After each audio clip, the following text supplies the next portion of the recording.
నీ కంటి రెప్పలంచున మనస్సు నిండి పొంగిన ఓ నీటి బిందువే కదా నువ్వు వెతుకుతున్న సంపద. ఒక్కొక్క జ్ఞాపకానికి 100 ఏళ్ల ఆయువుందిగా, ఇంకెన్ని ముందు వేచెనో అవన్నీ వెతుకుతూ పదా.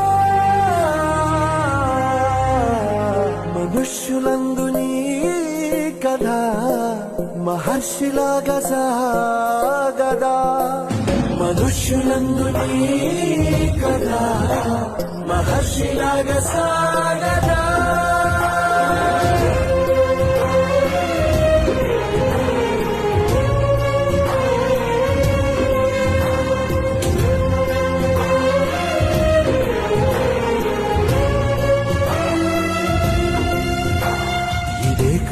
ఇదే కదా నీ కదా, ముగింపు లేనిదై సదా సాగదా. ఇదే కదా